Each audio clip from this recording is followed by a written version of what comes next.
Today is September 21, 2024. I'm here to share my thoughts and opinions on the US presidential elections 2024. Today, I would like to discuss about the current status of two battleground states. First, I'm going to look at North Carolina. So if we look at North Carolina in 2020, Joe Biden lost the state by around 78,000 votes. And this time it has become a true battleground. Even I was very skeptical initially whether this will be a true battleground or not. But after Biden withdrew from the race, and when Kamala Harris took over, they wanted to invest in this state very much, and they seriously thought that they could flip this state. So they have invested a lot of resources and time on the state. And if you look at how it voted in 2020, in 2020, Biden lost, as I said, by around 77,000 odd votes. But the actual voter turnout was a whopping 12% increase from 2016. So the voter turnout increased in North Carolina in 2020 because of COVID. A lot of people got mail-in ballots, and they were able to mail in those ballots. In fact, majority of them, I believe, voted by mail. So the voter turnout was higher. So we should look and see whether the voter turnout will go higher than the 77% this time. But what gives the Democrats hope is they have invested a lot of money on this, and they also feel that the suburban voters are swinging towards Kamala Harris because of the reproductive rights issue. And they also have a very vibrant Democratic State Party Chair, Anderson Clayton. She's just 26 years old. She's very energetic. She has really revitalized the party in North Carolina. And she's actually the Stacey Abrams of North Carolina at this point.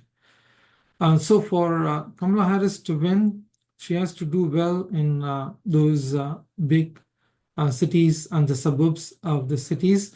And she has to have a very good turnout in terms of the African American population as well as the Asian population.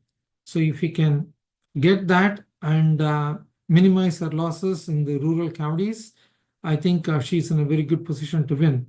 As things stand right now, it's too close to call. It's actually a tie.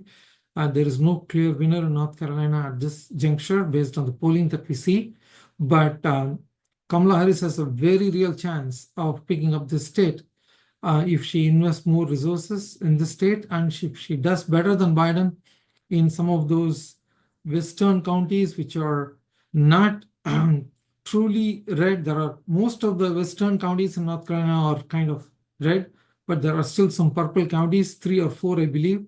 If she can increase the margin in those purple counties, and if she can increase the margin in the big places like Durham, Raleigh-Durham area, Charlotte, and the adjoining suburbs of Charlotte, I think she's in a very good position to win.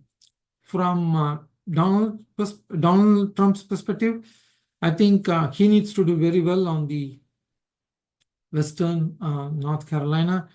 He needs to pick up additional votes on each one of those rural counties, thinking that he might lose some of the suburban women because of the reproductive rights issue. So his victory path is going to largely depend on non-college educated voters, old white rural voters, gun owners, and those kind of typical Republican voters, but also some extreme wing of the Republican Party needs to come out in larger numbers to vote for Trump for him to prevail there. So it's overall, right now, it's too close to call. It's very tight, but I think there is a slight edge to Kamala Harris because of what happened yesterday with the governor's race. The Republican nominee for governor, Mark Robinson, had some bad things to say on message boards and on some websites. So that is actually going to drag the ticket, both up ballot as well as down ballot races, I believe. So that should give Kamala Harris some hope that she can turn this state from red to blue. So let's wait and see. But as things stand right now, it's too close to call. Then let's go to Georgia. This is a state that Biden won by around 10,000 odd votes in 2020. Here, the voter turnout increased by only around 6 points from between 2016 and 2020. So there was no big surge of voter turnout increase in Georgia in 2020. So it was like around 66% or so on that range. From 60 in 2016, it went to around 66%. So here, right now, again, this state is too close to call. It's very, very tight. Donald Trump has not visited the state for the last 5-6 weeks. I think he's going back again to that state. And this is again a state, generally it's very difficult for Democrats to win Georgia. Biden won Georgia last time. That gives Democrats some hope, but this is again a state where the MAGA movement, Make America Great Again movement, is very, very strong. And Trump has got tremendous support in the rural counties. And so this is going to be a tough fight.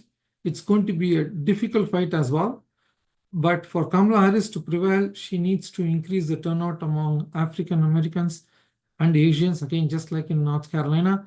And more specifically, she needs to increase the voter turnout among African American women.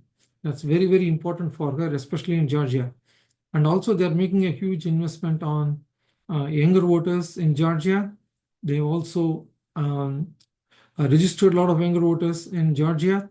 So they feel that this will help them to win the state. And from Donald Trump's perspective, I think he's feeling very confident because of those rural areas where he is very, very strong. They're not going to vote for anybody else. So he just needs to increase his margins on those rural counties, and then he will be in a better position to win that state. So, among all the battleground states, I think North Carolina and Georgia is very tight at this point. I will come back and discuss about the other battleground states on my next episode tomorrow. That's it for me today. Take care.